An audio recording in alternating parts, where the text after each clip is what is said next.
자, 오늘은 하나님 말씀을 상고할 때 시편 95편 3절부터 그 다음에 빌립보 2장 6절부터 11절까지 하나님은 지존하신 분이시다. 하나님은 지존하신 분이시다. 하나님은 지존하신 분이시다. 하나님은 지존하신 분이시다. Our God is the most high. 예, 지난주에서 설교는 존귀하시다 했었습니다. 이번에는 아주 지존하시다, 높으신 중에서 존귀한 중에서 더욱더 높으신, 가장 높으신 분이시다 그 말이죠. 그는 공평과 의로우시기 때문에 홀로 높임을 받으시는 분이라고 이사야 2장 17절 또 5장 16절 그는 공평하시고 또한 의로우시기 때문에 홀로 높임 받으시기에 합당하시고요. 그는 자기를 낮추어 그에게 복종하는 자, 자기를 낮춰서 그 앞에 복종하는 자에게 지극히 높은 이름을 주사 마지막에는 보좌에 앉게 하시는 분이십니다. 자, 우리의 신앙은 하나님은 지존자이시다 하고 인정하는 거예요. 하나님은 지존자이시다 인정하십니까? 인정하는데 배리 꼴린 사람 없겠죠? 안 읽고 온 사람 없겠죠? 예. 아까 시편 95편 읽었을 때도 그분이 우리를 나를 지으신 분이요 만물을 다 지으신 분이라는데 어떻게 그분이 지존하심을 인정하지 않을 수가 있겠습니까? 인정하죠. 자, 이런 사람의 신앙생활은 하나님 앞이나 하나님 이름 앞에 무릎 꿇는 생활입니다. 우리의 신앙생활은 뭐라고요? 하나님 앞이나 그 지존하신 하나님 앞이나 또 그 이름 앞에나 똑같아요. 하나님이나 하나님 이름 앞에나 그 무릎을 꿇는 생활, 이게 바로 우리의 신앙생활이다 그 말이에요. 자, 무릎을 꿇사 오라 우리가 허리 굽혀 경배하자. 우리를 지으신 하나님께 무릎을 꿇자. 그렇습니다. 하나님 무릎을 꿇는다는 것은 피조물로서 원형이에요. 피조물의 원형. 나는 피조물이다. 그럼 피조물의 원형이 있어요. 피조물은 원형은 뭐죠? 무릎을 꿇는 거예요. 하나님 앞에 무릎을 꿇는 거예요. 자, 그래서 이 무릎을 꿇다 하면은 kneel, 그리고 나가서 bow down, 나가서 surrender, 항복하다 이런 뜻이 다 들어 있습니다. 항복하다, 굴복하다. 솔직히 말해서 패전을 인정한다 그 말이야. 나는 졌습니다. 당신이 이겼습니다. You beat me. 난 졌습니다. 이거 알지? 무릎을 꿇다. 난 당신의 썰렁함에 앞에 무릎을 꿇습니다. 누가 농담을 하려고 했는데 너무 썰렁해. 난 당신의 썰렁함에 내 무릎을 꿇습니다. 이런 농담도 있는데 하여튼 무릎을 꿇어. 자, 그리고 꿇는 행위로서, 항복하는 행위로서 손을 들기도 하고 엎드리기도 하고 다 그 항복한다는 행위인 것이죠. 두 번째는 포기한다는 뜻이 들어있어요. 무릎을 꿇다. 자기의 주권을 포기하고 자기의 소유권을 포기하고. 그래서 보통 무슨 유럽 영화들 많이 보면은 왕들이 싸우다가 장군들이 싸우다가 지잖아요. 그럼 다 무릎을 꿇잖아요. 칼을 내놓고 포기하고 그 다음에 무릎을 꿇습니다. 자기의 주권 포기하고 소유권을 포기하고 목숨을 포기하고 당신 앞에 딸렸습니다. 당신의 마음에 당신의 권한에 있다는 걸 인정한다는 뜻으로서 그와 같이 포기하는 거. 나아가서는 세 번째는 갈구하는 거예요. 간절히 구하는 거. 자비를 구하고요, 용서를 구하고요, 그에게 나의 이 어려운 이 사정에서 건짐을 구조를 구하는 거. 이게 바로 그 안에 들어 있습니다. 그래서 애들도 잘못해서 빌어 꿇어 그럼 꿇고 막 빌잖아요. 그래서 그런 것들이 다 사실은 이런 무릎을 꿇다 해서 나오는 것이죠. 이제 종교인들 무릎 꿇는 거 잘합니다. 기독교인들이 안 해요 오히려. 그런데 종교인들은 잘합니다. 불교도 비나이다. 그래서 1000번을 빌어서 한번 혹시나 부처님이 돌아볼까 그런다고 해서 1000번을 합니다. 또 더 잘하는 사람 또 있어요. 이슬람 말할 거 없어요. 이슬람 하루에 3번입니다. 최하 3번. 어디에 있든지 길에 가든지 공항에 있든지 어디 가든지 합니다. 하여튼 제가 처음에 미국 와서 놀란 게 미국의 마나탄 피프스 애비뉴 그 신장로 그대로 그 바쁜데 딱 시간이 딱 보더니 그냥 무조건 두루마리 왜 락이라는 거 있잖아. 데려가는 양탄장 같은 거. 그거 딱 피우고 그냥 거기서 무릎을 꿇고 전화하는 거예요. 그러니까 그 교통이 갑자기 난리가 났어. 까딱합니다. 그런데 미국에 참 미국은 자유주의, 민주주의, 자유주의라서 그런지 잡아가질 않아. 그냥 교통을 정리해가지고 다 할 때 끝날 때까지 그렇게 하더라고. 와, 대단하네. 와, 저렇게 당당하게 이렇게 할 수 있을까? 어느 점에서 존경스럽게까지 하더라고요. 공항에서도 뭐 그냥 하루에 걸당하지 3번씩. 자, 이렇게 합니다. 자, 그러니까 의인, 오늘 의인과 이제 무릎 꿇음에 대해서 말하고 있는데, 의인은 누구냐 하면은 의인은 차라리 죽을지언정 불의에 굴하지 않는 사람이에요. 의인은 차라리 죽을지언정 불의에 굴하지 않는 사람이다. 그렇죠. 이제 그러니까 이제 나름대로 그들은 의인같이 또 나아가서 사상적으로 정치적으로 그렇게 의인들은 웬만한 불의에는 굴하지 않고 그리고 그렇게 목숨을 버리는 걸 초해가지고 버릴 수 있죠. 자, 성경은 뭐에 대해서 쓰고 있느냐? 무릎 꿇음에 대해서 쓰고 있는데, 무릎을 꿇어야 한다는 것을 쓰고 있는데 그 대상이 누구며 그 이름이 무엇이며 나아가서 그 이유에 대해서 말하고 있는 것입니다. 만약에 이 성경을 아는 사람이라면 무릎 꿇는다는 말은 절대 생소한 것이 아니라 너무너무 당연히 해야 될 것, 너무너무 당연히 해야 될 것이라는 것을 알게 해주는 책입니다. 이사야 41편 2절부터 4절까지는요, 그는 누구시냐? 우리가 무릎 꿇어야 될 대상이 누구냐? 태초에 계시니 그는 만대를 명정하시니, 명령하고 정하시는, 만대를 정하시고 명령하셔서 그래서 모든 역사를 주관하신 분이시죠.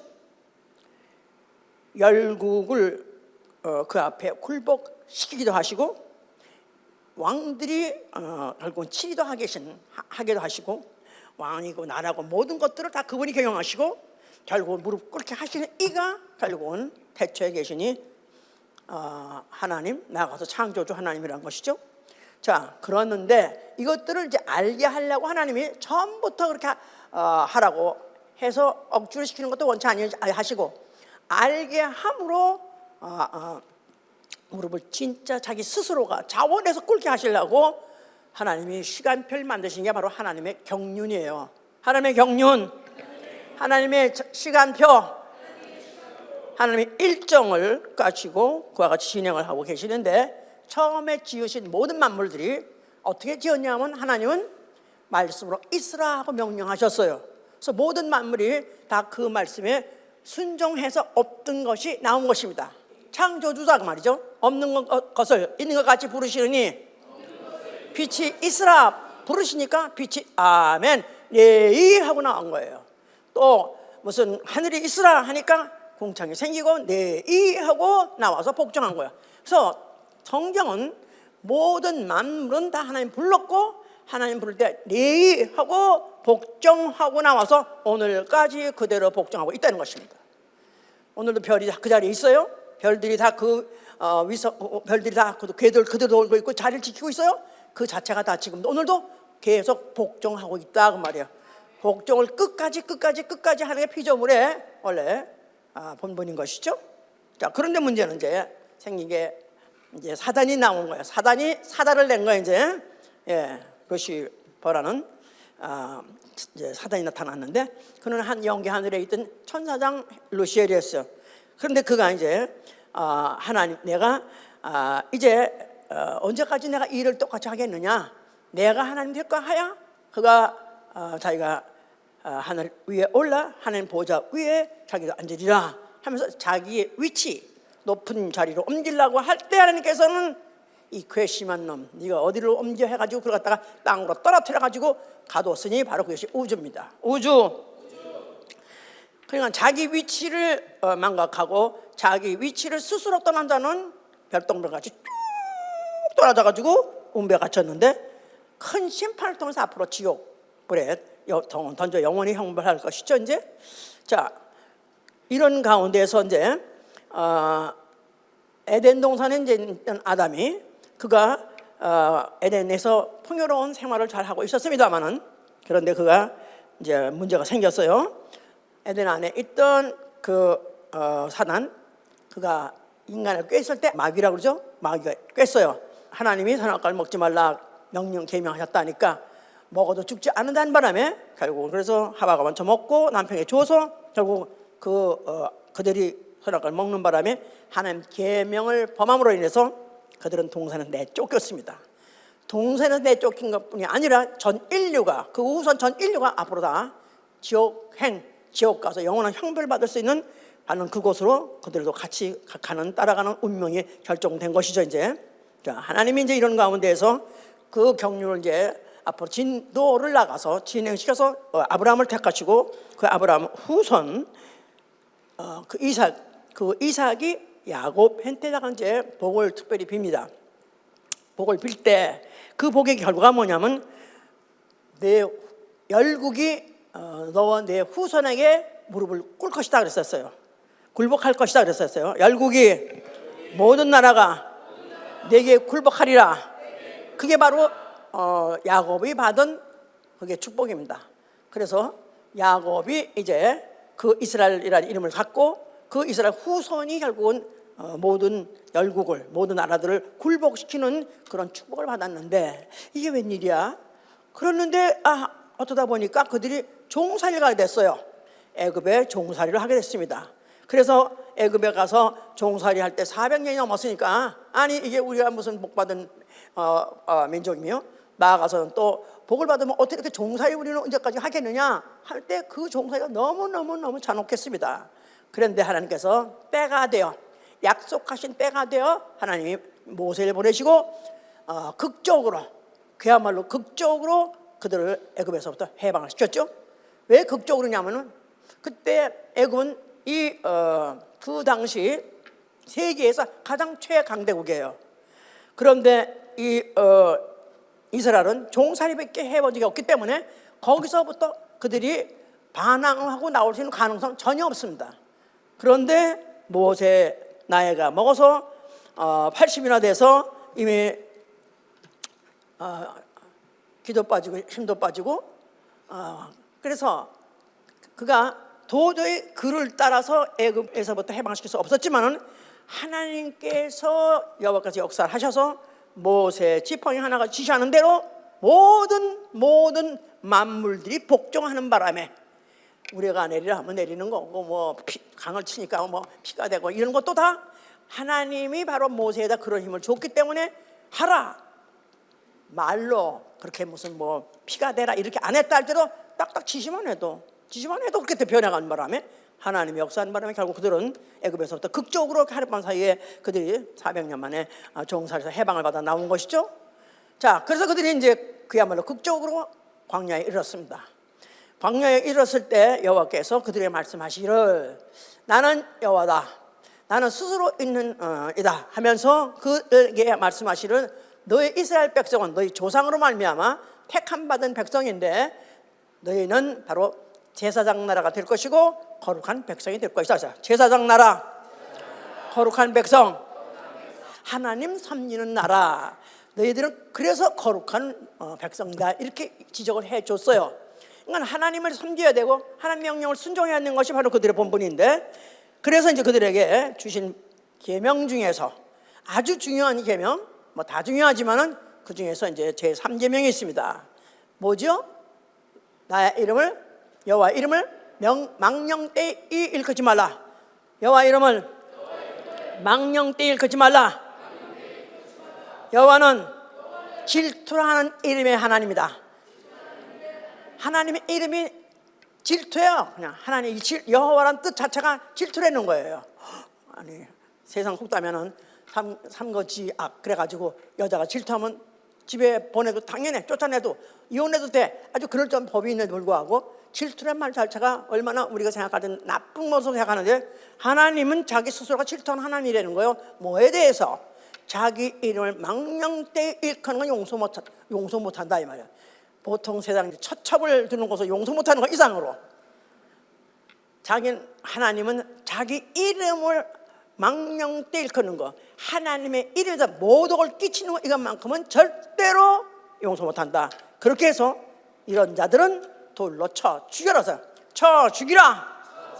그러니까 사실요, 이 세상 사람들이 혹시나 하나님을 좀 믿으면은 하나님 복도 받고 또 나아가서는 좀 선한 사람이 될까 해서 성경을 좀 보자 하고 보다 보면요, 벌써 이미 창세기부터 시작해서 출애굽기 가면은 그만 덮어 못 읽어. 왜냐하면 하나님 자체가 자기는 나는 질투하는 신이야. 그렇게 해서 만약 그 이름에 대해서 조금이라도 누를 끼치면은 그냥 죽여버려. 이런 하나님 못 믿겠다. 나보다 더 못하다. 나는 그런 질투가 나도 참고 사는데 이런 하나님. 자, 이렇습니다. 그러나마나 하나님이 누구신가 아셔야 돼요. 하나님은 그 존재도 영원 전부터 계셨던 거고요, 그 이름도 영원 전부터 있는 이름이에요. 그 이름보다 높은 이름은 없습니다. 그가 마음대로 할 수 있는 거죠. 자, 그러기 때문에 그래서 이제 하나님은 그들에게, 이스라엘 백성에다가 어떻게 하면 하나님이 무엇을 원하시는가를 가르쳐 주기 위해서 하다못해 미디안이란 이방 민족하고 전쟁을 할 때, 그때 이제 전쟁에 나아갈 사람을 뽑습니다. 그런데 너무 많이 자원해가지고 오는 거예요. 너무 군대에 가겠다는, 소위 말해서 모병에 나선 사람이 너무 많으니까, 그때 이제 하나님이 지시하시기를, 너무나 군사들이 너무 많다. 병사들이 많으니까 택해서 300명만 택하라. 그래서 어떻게 택했냐면은 시내가에 데려가가지고 거기서 사람들 봐가지고, 만약에 무릎을 꿇고 물을 먹는 자가 있느냐 구별하고, 또 아니면 서서 물에다가 해가지고 개같이 핥아 먹는 자 이렇게 고르라 그랬어요. 그랬더니 그때 물을 핥아서 먹던 사람 300명 있었는데 그들은 전쟁에 나가고 그 나머지는 다 집에 가라고 썼어요. 무릎 꿇고 물 먹고 사람은 집에 가라는 거야. 그 말은 전쟁에 나가는데, 이 전쟁에 나가서 승리해야 될 거 아니겠어요? 그럼 적을 항복시켜야 되는데, 어떤 만약에 상황이 되면 무릎을 쉽게 꿇는 싸가지, 벌써 이미 꼬라지가 벌써 무릎 꿇을 것 같아, 쉽게 할 것 같아, 거든 집에 가라고 그래. 그래서 그렇게 올랐습니다. 어떤 거 보면요, 너무 유치한 것 같지만 하나님은 그만큼 무릎 꿇다 아무에게나 꿇는 게 아니다 이거야. 꿇어야 될 대상을 알면 거기는 팍 꿇어야 되는 거고, 만약에 꿇지 않아야 될 것이면 죽으라고 꿇지 않아야 되는 것을 가르친 것이다 이 말이에요. 다윗 같은 사람은 그렇습니다. 다윗은 그야말로 수많은 전쟁에서 수많은 그가 전쟁을 했지만 그 승승장구했었어요. 그럴 때 그러면서 전쟁하고 난 다음에 그가 전쟁 후에 자기의 결과, 그래서 어떻게 그렇게 되느냐를 갖다가 토로할 때, 여호와는 나를 치는 자를 내게 굴복해. 여호와께서 나를 치는 자로 내게 굴복시키셨느니라.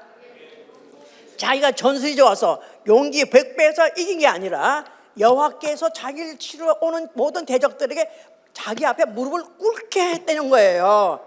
역시 다윗은 한마디도 버릴 게 없이 다 그렇게 하나님이 알고, 그렇게 하나님은 어떤 분인지 알고 그렇게 말하기 때문에 하나님도 다윗을 사랑한 것이죠. 이제 자, 그 후에 그 아들 솔로몬이 예루살렘 성전을 짓습니다.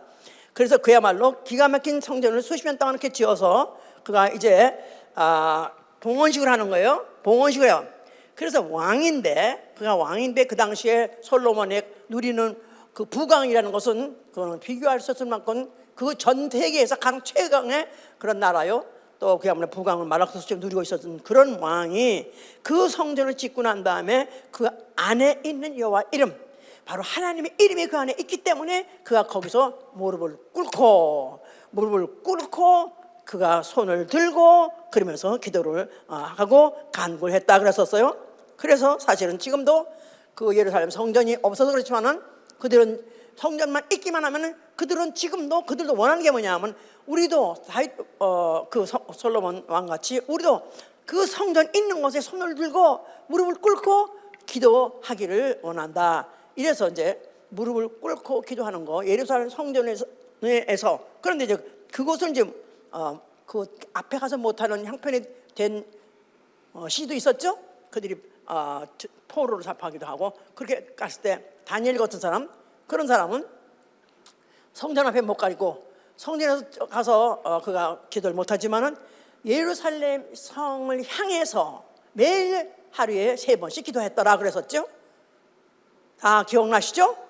예. 그런데 그때 그걸 알아본 사람들이 어떻게 하면 다니엘을 제거해버릴까? 얄미워 죽겠어. 너무 똑똑해가지고 너무 왕이 좋아하는데 쟤 좀 어떻게 제거할 수 없어? 그래서 임금을 쏘셔가지고 임금한테 하여튼 임금으로 하여금 금신상을 짓도록 그걸 충동지로 했고 결국 임금이 어떤 금으로 신상을 만들었어요. 그러면서 느부갓네살 왕이 바로 그래서 이제부터는 천하에 공포한다. 이 짐이 발표한데 짐이 만든 이 금신상에 모든 이 안에 천하에 있는 모든 자들 그 당시에 파사나라는 것은 그야말로 굉장히 전 세계나 마찬가지죠. 모든 그 안에 있는 왕들에게 모든 자들에게 다 그 신상에게 절하라 그랬었어요. 신상에다가 절을 하지 않으면 풀무불에 던져버리라. 풀무불 아주 그 뜨거운 풀무불에다가 던져버리라는 그런 포고령을 내렸습니다. 그런데 바로 이 사실에 대해서 포고령에 어인이 찍혔다. 그래서 임금이 드디어 사인까지 했어요. 이제는 발동하는 것은 이제 시간 문제인데 그랬는데 그 소리를 듣고 그 소리를 알면서도 다니엘은 전에 하던 대로 항상 하던 대로 하루에 3번씩 예루살렘 성전을 향해서 손을 들고 무릎을 꿇고 기도하니라.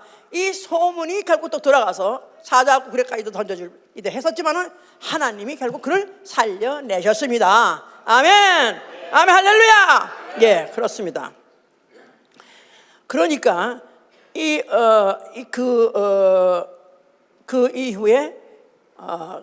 그 이후에 선지자들 이런 사람들도 다 결국 항상 무릎 꿇고 기도하다. 이건 아주 무릎 꿇고 여호와께 기도하다. 이건 아주 그의 상식이고 그들의 절대로 굴할 수 없는 그런 믿음의 표현인 것이죠. 엘리야라는 사람도 갈멜산에서 한 기도, 유명한 기도 아시죠? 예, 그 갈멜산. 그 직전에 있던 사건은 바로 그 갈멜산에서 그 이방신 아합과 그 이방 신들을 가 대결이 있었기 때문에 그래서 사실 실제로 지쳤고 또 사실은 그야말로 쉬고 싶을 정도로 그렇게 지금 exhaust 모든 기력이 다 빠져나가는 그런 상태예요. 바로 이 지금 엘리야라는 사람이 그랬는데 그때 그 3년 동안 넘어 그 이스라엘에 기근이 있었기 때문에 진짜 물 한 방울이 지금 너무 아주 중요하고 그 비가 있기를 너무 넘어가고 있는데 이 엘리야가 자기가 갈멜산에 올라가 거기 산에 있으면서 그가 거기서 3년 6개월 동안 비가 안 와가지고 그야말로 바위산이 닳았기 때문에 얼만큼 뜨거운지 이루 말할 수 없는 그런 산에 그 바위산에 가서 무릎을 꿇고 그가 기도를 시작합니다. 그래서 가서 그 종자한테 가서 귀를 쭉 짜고 무릎을 꿇은 정도 아니죠? 무릎을 꿇고 머리를 그 가랑이 사이에다가 쳐놓고 내가 다 가끔가다 좀 해보려고 그러는데 그게 안 되는데 그런 모습으로 기도를 자그마치 7번을 합니다. 7번을 한 번 해서 가서 보고 오랬더니 아무 바다에 보니까 구름 하나 손바닥만 안 떴어. 또 다시 갔다 오고 또 가서 봐라 또 가봐라 해서 그렇게 해서 종일토록 기도하고 드디어 7번을 기도하고 난 다음에 보니까 오면서 아이고 선생님 구름이 손바닥만하게 떴어요. 그러니까 옳거니 됐다. 이제 하나님 응답하셨다. 그래가지고 빨리 임금 보러 비를 피하라. 빨리 임금 보러 내려가라. 그러고 임금은 마차를 타고 막 가는데 그는 이미 지칠 대로 지쳤는데 불구하고 임금이 오는 그 마차보다도 더 빨리 달리라 그래서 할렐루야. 나도 달렸으면 좋겠어. 자, 기도힘. 바로 그렇게 무릎 꿇고 기도한 그 결과가 그렇게 나타났던 것이다 그 말입니다. 이제 자, 그럼에도 불구하고 세월이 가다 보니까 그 이스라엘이 패망을 할 조짐이 보이기 시작했어요. 그들이 포로로 끌려갔는데 포로로 가면 의리 그 나라에 다 나라마다 각 나라마다 우상을 섬깁니다. 우상을 섬기지 않는 나라가 없는 거예요. 그러다 보니까 거기서 바로 우상에게다가 부복을 하더라. 자기 이스라엘 백성들이 그 끌려간 그 포로로 끌려가는 나라마다 가서 그 신에게 가서 무릎을 꿇고 그들이 그렇게 부복을 했었다 그랬어요. 그래서 이에 대해서 이제 이사야가 막 질타하기를 너희는 결국 나무 토막을 나의 신이라고 하느냐? 말도 못하고 생각도 못하는 아무것도 능력도 없는 어떻게 그 나무 토막을 가지고 너의 신이라 하느냐? 너희는 결국은 망할 것이라는 것은 그래서 결국은 이스라엘 망하게 됐습니다. 주권 뺏기고 그 결국 포로 돌아와서 예루살렘을 중심으로 해서 혹시나 그래도 하나님이 우리를 또 돌아보지 않을까, 예루살렘 성전에서 또 우리가 하나님께 또 기도하고 또 하나님께 우리가 또 제사를 드리면 하나님 우리를 돌아보지 않을까, 이런 가운데에서 예루살렘 중심으로 살고 있을 때 예수 그리스도라는 이가 나타나셨다 그 말이에요. 예수와. 자, 그 성전을 보시면서 뭐라고 말씀하세요? 자, 성전을 헐면은 내가 사흘 만에 일으키라 그랬었습니다. 자, 예루살렘 성전은 이스라엘이 여호와 이름 앞에 무릎 꿇는 곳이에요. 예루살렘 성전, 이스라엘이 여호와 이름 앞에 무릎 꿇는 곳이에요. 그런데 그것은 이제 허져버려라. 이제 너희가 더 이상 여호와 이름 앞에 무릎 꿇지 않을 것이다. 내가 죽었다가 사흘 만에 일어나면은 예수와 이름 있는 내 몸이 성전인데 내가 죽었다 다시 일어나면 그 성전 안에는 그 예수와 이름 앞에 너희는 무릎을 꿇고 말 것이다. 무릎을 꿇지 않고는 못 견딜 것이다. 당당하게 말씀하신 것입니다. 너희가 과거에 여호와 이름으로 너희가 무릎을 꿇었을 때 너희에게 그 주는 복이 뭐냐 하면 육체의 장수요 평강이요 나아가서 가나안 땅에서 거하는 것입니다. 그나마 평생 동안. 그런데 내가 죽었다가 일어나서 서울 성전 예수 이름에 너희가 무릎을 꿇게 되면 너희 영혼이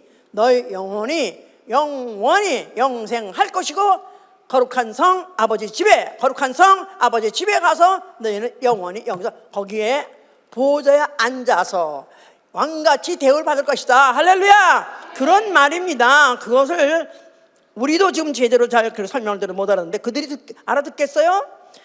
그래서 결국은 그걸 어떻게 하든지 그가 공생 기간 동안에 그가 누구신가를 보여주려는 기간이 3년이나 걸린 거예요. 이스라엘 백성들은 조물주를 믿습니다. 그들은 창조주 믿어요. 그렇기 때문에 그들에게서 그들 나라에 오신 것이고 그들에게 말씀하신 거예요. 지금 아예 창조주를 아예 믿지 않는 민족들, 지금 거의 세계 사람들 거의 창조주 안 믿는 사람 천지고 그거 믿는다면 오히려 무식한 자로 여기는 거예요. 그런데 이스라엘 왜 하나님이 특별히 예수를 이스라엘 그 후손 속에서 예수를 오시게 하시냐면은 이스라엘 민족은 아예 창조주를 믿는 것으로 가르쳤고 또 그들을 믿었기 때문에 그들에게다가 자기가 왔을 때 자기가 누구냐, 하나님 품속에 계시던 아버지 품속에 계시던 아들이라는 거, 그가 하나님이 사람으로 왔다는 이 사실에서 보여주려고 그들에게 수많은 이적을 일으킨 것입니다.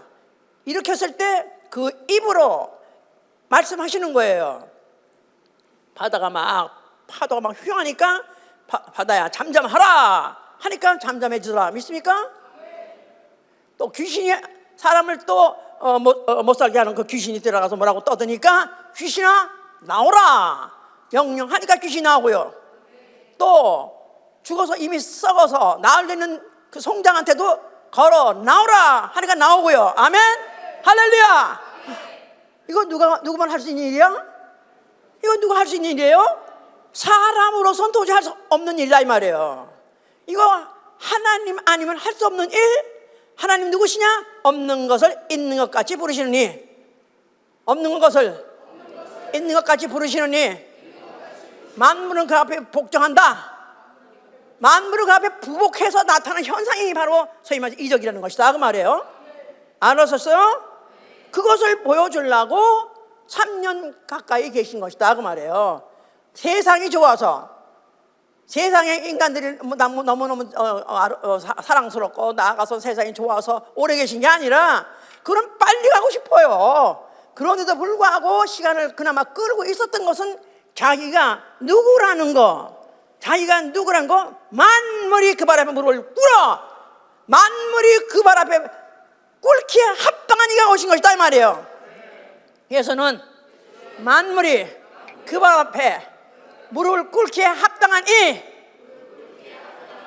해보세요. 예수는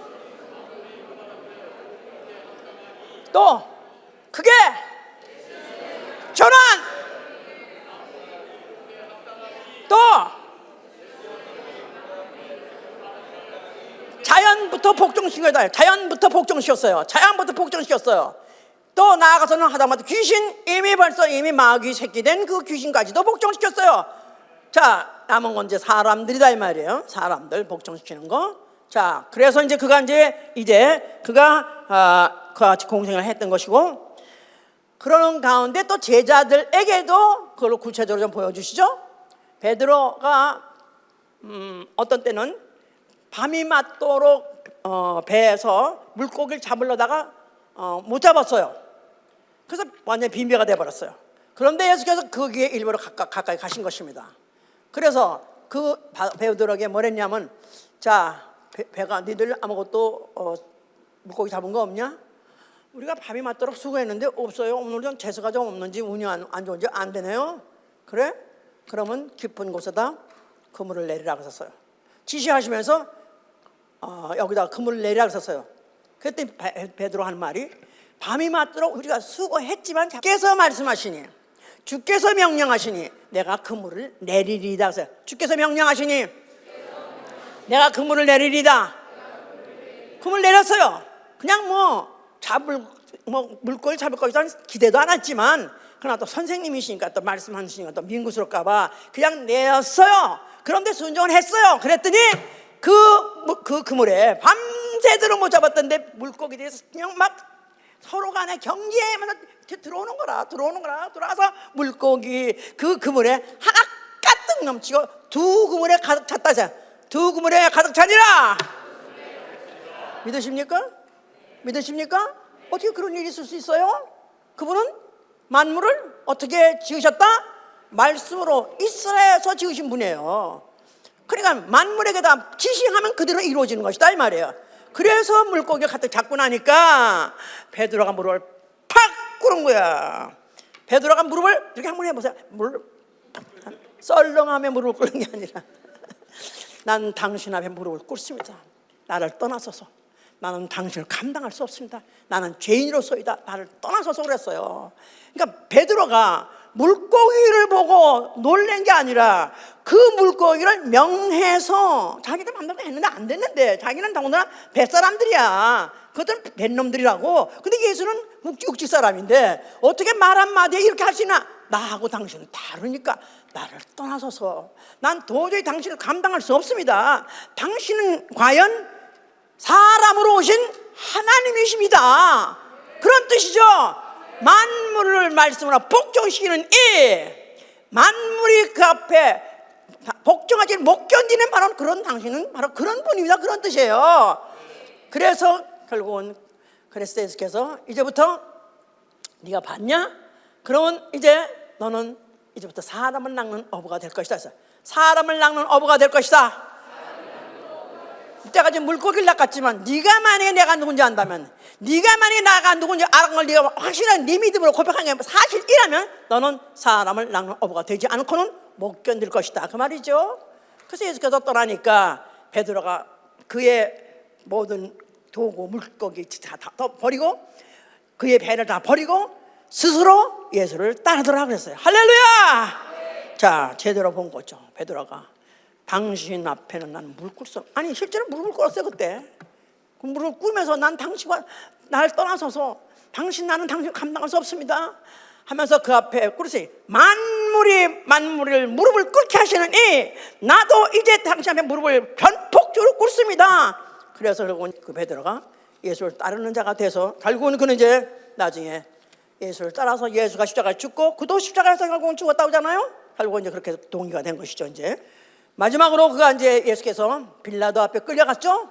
빌라도는 그때 바깥에 있는 군중들, 백성들은 예수 죽이라고 난리를 치는 거예요. 죽이라고.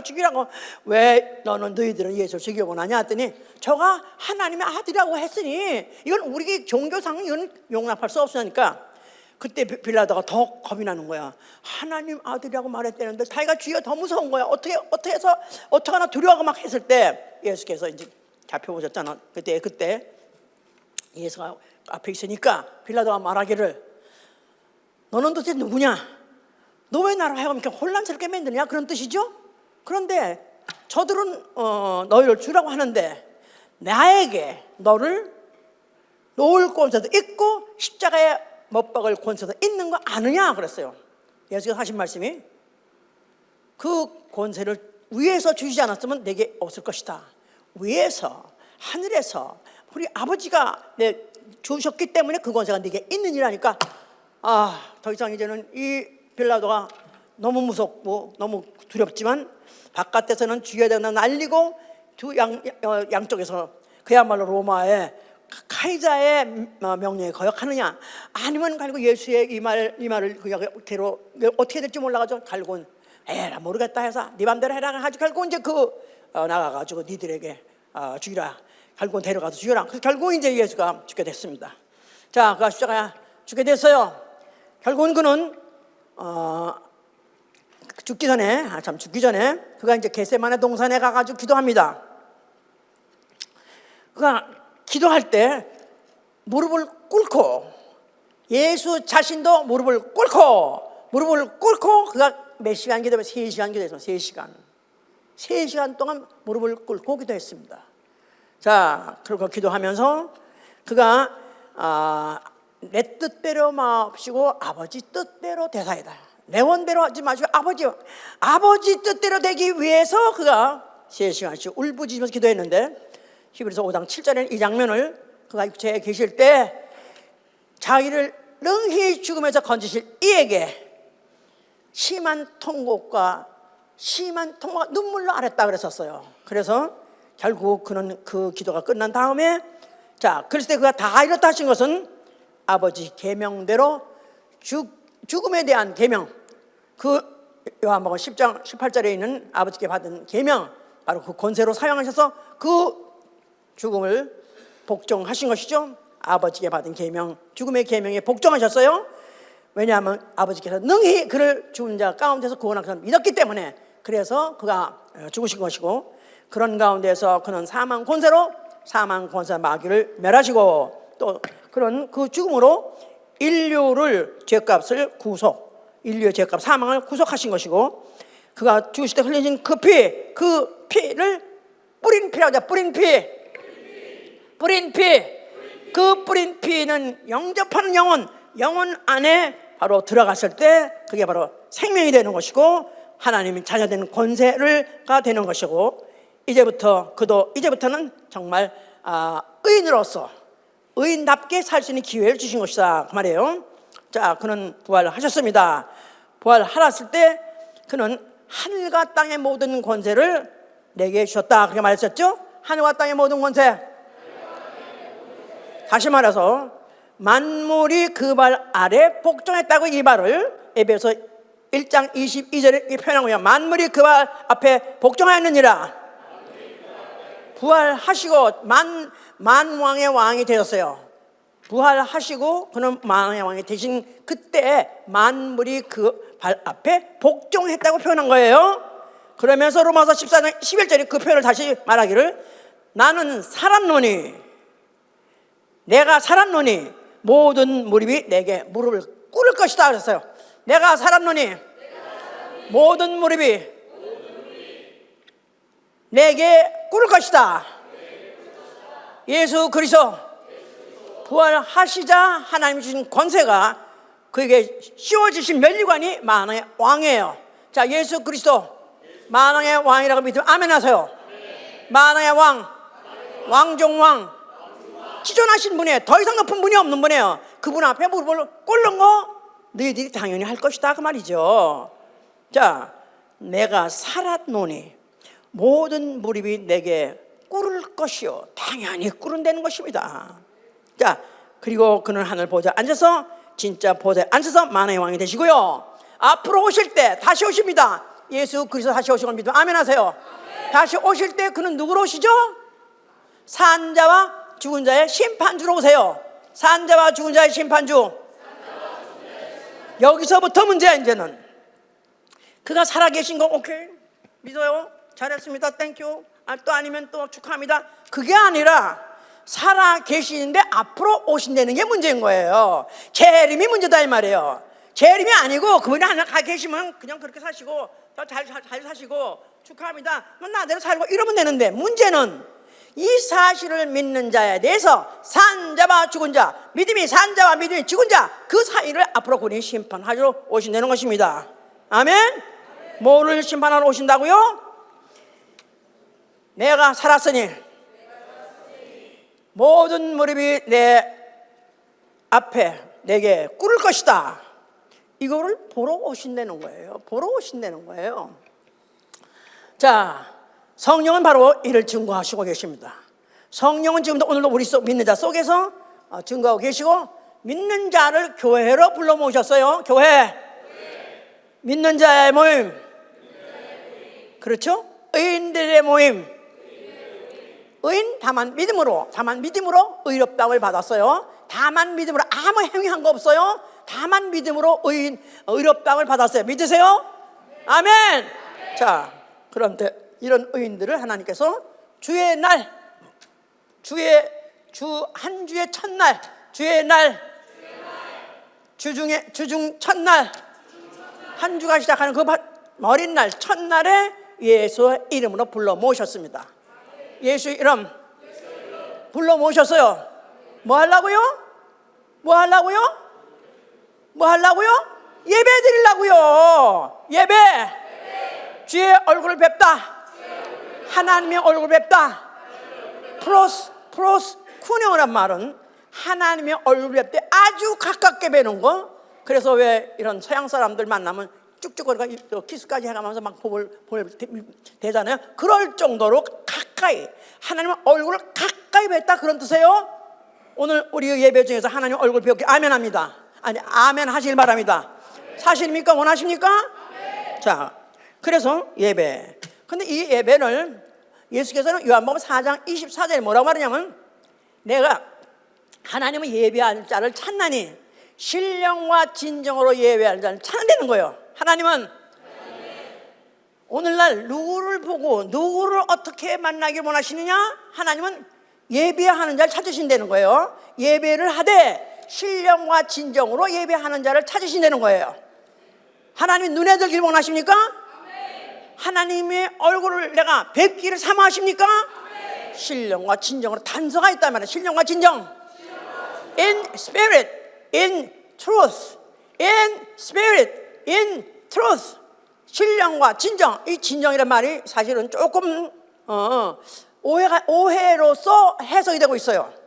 진정하면은 진정으로 사랑해, 이거 진심이야, 진심 진정 이렇게 생각한다고. 아니요. in truth라는 것은 법으로. truth는 법이에요. 법대로. 신령과 진정으로. 신령이란 말은 영적 자격으로. 나는 아담이다.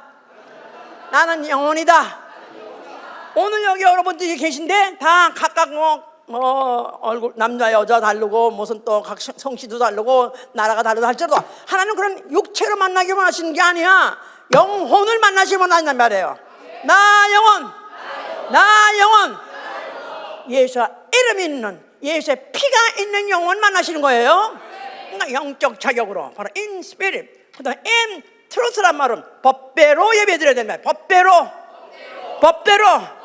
그러니까 하나님이 법을 정하셨어요. 그 법은 누가 정하신 거냐면 태초에 하나님의 아버지가 정하신 거고요.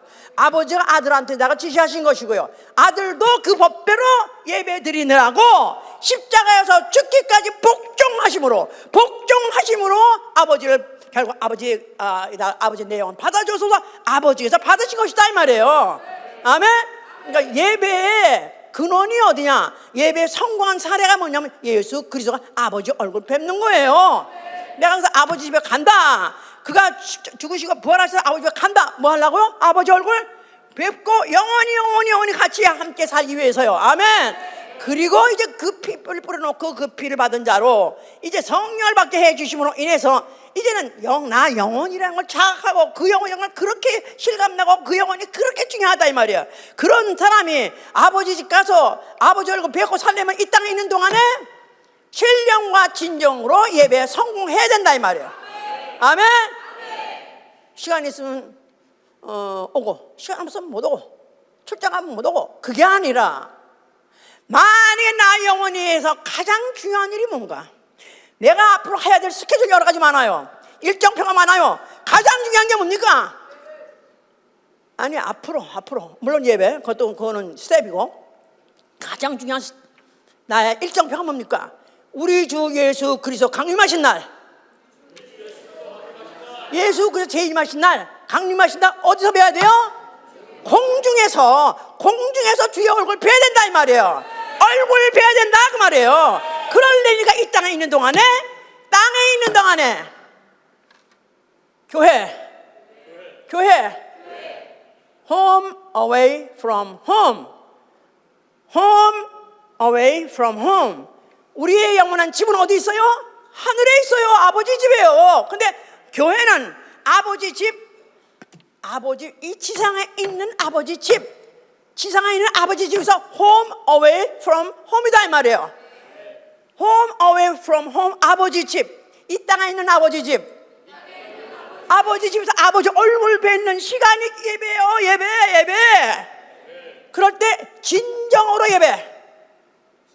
나 영혼이라고 믿어 아멘 하세요.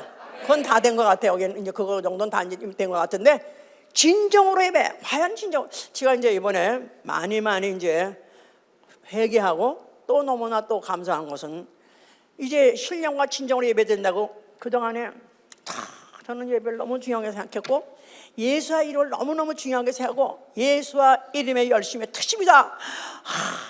그거에 대해서 그렇게 나는 나아가선 자기 스스로가 그렇다고 인정하고 또 어떤 자부심까지 갖고 있었었는데 불구하고 아직까지도 in truth 다 하지 못했다는 것에 대해서 이번에 너무나도 많이 회개했고 결심을 한 것입니다. 그래서 자, 하나님의 얼굴 뵙다. 그 샘플이 누구냐 하면은 어떤 죄인 한 여인 그런 거 있죠. 누가복음 7장에 죄인 한 여인이라는 여자가 예수 만나는 장면을 이제 기록했는데 예수가 무슨 바리새인 집에 계시더라. 그런데 이 여자는 죄인 한 여인 할 정도면 그 여자 죄인 알지? 그럼 다 알 정도야. 동네에서 다 알아. 이런 사람이 바리새인 집에 감히 들어갈 수 있는 자격이 없어요. 가까이 갈 용기도 없어요. 그런데 예수께서 거기 계시되는 소문을 듣고는 너무 뵙고 싶어서 너무 사모한 나머지 목숨을 걸고 쫓기는 걸 보지 알면서도 쫓기는 걸 걸고 그가 자기 잡에 있던 그 향유를 담은 그 보배합을 담은 그걸 가지고 그가 달려갔다 그랬죠. 그래서 만류하는데도 불구하고 뻔뻔스럽게 하여튼 그 앞에 가서 그 향유를 그 앞에 뿌리고 예수님은 뭐 말해서 거기 발 앞에 무릎을 꿇고 눈물을 흘리면서 그가 눈물 흘린 것들을 자기 머리로 닦아가면서 그에게 자기가 어떻게 이 죄인이 어떻게 더러운 자가 과연 이 거룩하신 하나님을 볼 수 있을까 체면 불구하고 그래도 사모하고 믿음으로 그냥 가서 하니까 예수께서 이 여자를 보느냐? 앞으로 이 여자가 앞으로 복음이 전달될 것에 이 여자의 한 것들이 다 앞으로 전달될 것이다. 예배 오는 사람은 자격 없는 사람. 나는 무자격자. 그래도 나는 뵙고 싶습니다. 나는 사모합니다. 어떻게 그걸 뵙습니까? 그래서 체면 불구하고라도 예수의 피를 힘입고 담력으로 성전에 들어온다고 하지 않았습니까? 히브리서 10장 19절에 예수의 피를 힘입고 성전에 들어올 담력을 가져왔다. 매주 예배 올 때마다 사실 그런 심령으로 와야 된다 이 말이에요. 한 주간 동안에 내 생활을 그렇게 올 때 자격 없습니다만은 그래도 오늘도 예수의 피 있기 때문에 담력을 가지고 내가 예수님 만나러 왔습니다. 왜? 뵙고 싶으니까요. 사랑하니까요. 사모하니까요. 그랬는데 그 예수께서는 그 여자가 하는 걸 그대로 흐뭇하게 받으시고, 다른 사람들이 어떻게 저런 죄인이 지금 몸을 만지게 하는 거 보니까 선자도 아니다. 선자 같으면 저런 여자가 내 물리칠 텐데 어떻게 가만히 받으시는가? 그랬지만 이 여자의 앞으로 하는 행위는 앞으로도 이 복음이 전달되는 곳에 항상 같이 전달되고, 바로 예배라는 것이 바로 그와 같이 사모하고 뵙기로 원하고 사는데 자격 없지만 거룩한 하나님 앞에 내가 나와서 그 가지고 가진 걸 다 드리면서 눈물 콧물 다 쏟아가면서 회개하고 감사하고 감격하면서 드리는 게 바로 예배다 그 말이에요. 그런데 그 중에서 우리가 오늘 꼭 딛고 집어넣어야 하는 것은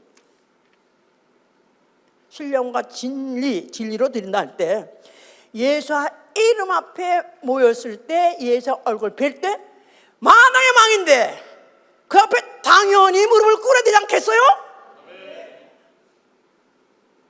아니 지금도 아마 만왕의 왕까지 아니라도 말이 영국 여왕이라면 하다못해 미국의 대통령도 가서 거절했잖아요. 이렇게 그래가지고 난리가 났었는데, 만왕의 왕 예수 그리스도가 우리가 처음에 만약 그분이 첫 장면에 그걸 본다면 당연히 무릎을 꿇을 거라고요.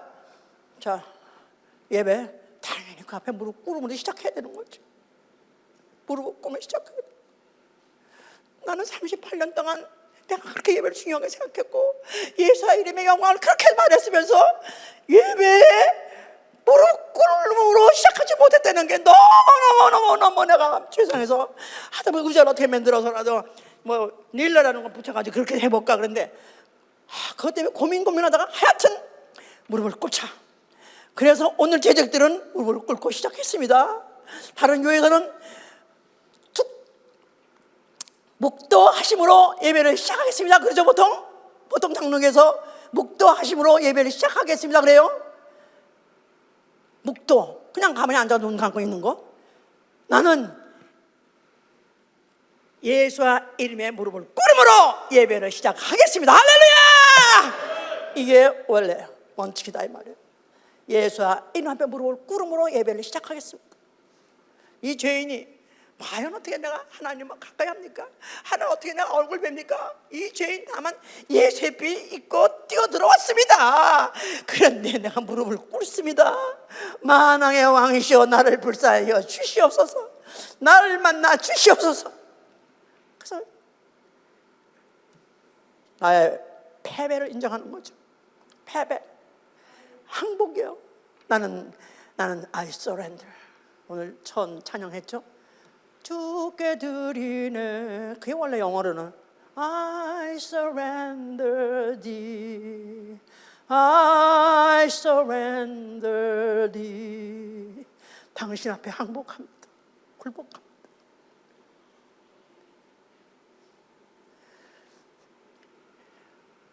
무릎을 꿇고 굴복함으로 인해서 나는 내 인생 실패자입니다. 나는 인생 쓰레기입니다. 누가 찾냐? 나는 너무너무 부끄러운 자지만 나는 당신 앞에 가면 날 사이 없어도 당신이 바로 그 피를 뿌려서 내 죄를 사해줬기 때문에 그 피를 힘입고 나는 나와서 오늘도 당신 앞에 무릎을 꿇습니다. 그렇게 시작하는 것입니다. 나는 내 소유권 다 포기합니다. 나는 내 주권을 다 포기합니다. 나는 나의 소유도 포기합니다. 나는 나의 목숨까지도 아무것도 나는 내가 내 것이 할 것이 없습니다. 당신이 주시면 사는 것이고 당신이 굶기라면 나는 굶는 것이고 당신 앞에 딸렸습니다. 나는 내 생활의 전반에 걸쳐서 걱정이 없냐 다 나는 포기합니다. 당신에게 맡깁니다. 소유권을 포기하는 거예요. 다만 비노니 무릎 꿇고 비노니 우리가 무릎 꿇고 간절하게 빌잖아요. 내 죄를 사하여 주시옵소서. 나는 예수 그리스도 피를 제사 받고 내가 죄 씻음 받고 거룩하다고 하지만 아직도 거룩하려면 멀었습니다. 마음은 원래 육신이 약해서 아직도 안 됩니다. 나는 아직도 짐짓 죄를 지고 있는지도 모릅니다. 아버지여, 나를 불쌍히 여겨 주시옵소서. 간절히 회개하고 간절히 빌고, 어떻게 하면 내가 이 감사하고 감격한 이에서 내가 주님 만난 사실, 내가 예수 아는 이 이름에 대한 영광하는 사실, 나는 예수 그리스도 예배를 통해서 얼굴을 뵌 줄 알았어. 뭔가는 그래도 작품을 만져서 가지고 가야 되는데 그게 안 됩니다. 어떻게든지 영혼을 양육해서 어떻게든지 영혼을 이끌어가려고 해서 열매 맺으려는데 그게 잘 안 됩니다. 그것도 우리가 간절히 비는 제목 중에 하나죠. 가면 갈수록 점점 사람들 완악해지고, 아무리 전달하면 그들이 귀를 기울이지 않고 듣질 않아요. 정말 그래서 참 안타깝고 답답하고, 이제는 완전히 나는 기진맥진하고 나는 완전히 이제 실망하고 좌절합니다. 내가 바르게 무릎 꿇지 않은 7천인을 남겨두었으니 네가 간절히 구하고 가면은 만날 것이다. 아멘. 바르게 무릎 꿇지 않은 7천인을 아직도 남겨두었으니까 지금도 우리가 만약 간절히 구하고 간절히 원하면은 우리가 또 전하고 하면은 언젠가는 열매가 나올 것입니다.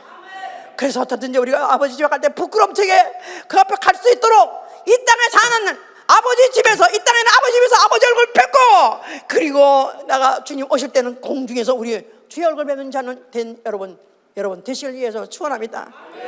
그래, 무릎 꿇고 기도합니다. 그래, 하루에 매일매일 하루의 시작도 무릎 꿇고 시작하는 것이고, 또 사사건건 정말 절체절명할 때마다 또 무릎 꿇고 기도하는 것이고, 내가 이 세상 떠날 때에도 내 영혼 받아 주시옵소서. 내 모든 소유권 다 버려, 내 모든 걸 다 버리고 내가 오로지 내 영혼 받아달라고 이 마지막 기도까지도, 평상시에 늘 무릎을 꿇었던 자가 죽는 순간에도 무릎을 꿇을 수 있을 것입니다. 할렐루야. 많은 선교자들이 거의 다 죽을 때 무릎을 꿇고, 스테판도 무릎을 꿇고 내 영혼 받아 주시옵소서. 아버지께서 받아 주실 것입니다. 우리 지금 다음 주부터는 전 교회가 다 무릎을 꿇고 예배를 시작할 수 있길 바랍니다. 그러나 억지로 하지 마세요. 강제로 하지 마세요. 성경이 그렇기 때문에, 말씀이 그렇기 때문에 나는 예수와 이름 앞에 무릎을 꿇습니다. 그러므로 아버지께 영광 돌리고, 그래서 정말 예수 그리스도 강림하실 때는 우리가 정말로 산자로서 발견되고 그 앞에 나가기 합당한 자가 될 수 있도록 하시길 위해서 축원합니다. 나는 무릎을 꿇습니다마는 우리 자식이 아직도 무릎을 꿇지 못하고 있습니다. 불쌍히 여겨 주시고 내 자식도 무릎을 꿇게 하여 주시옵소서. 내 남편 아직 모르고 있사오니 내 남편까지도 예수 이름 앞에 무릎을 꿇는 우리 온 가정이 무릎 꿇는 가정 되게 하여 주시옵소서. 기도합니다. 지존하신 이름 앞에 모든 긁고 나경배. 무릎을 꿇으세요. 거룩하신 주님 보좌 앞에 엎드려 전하세.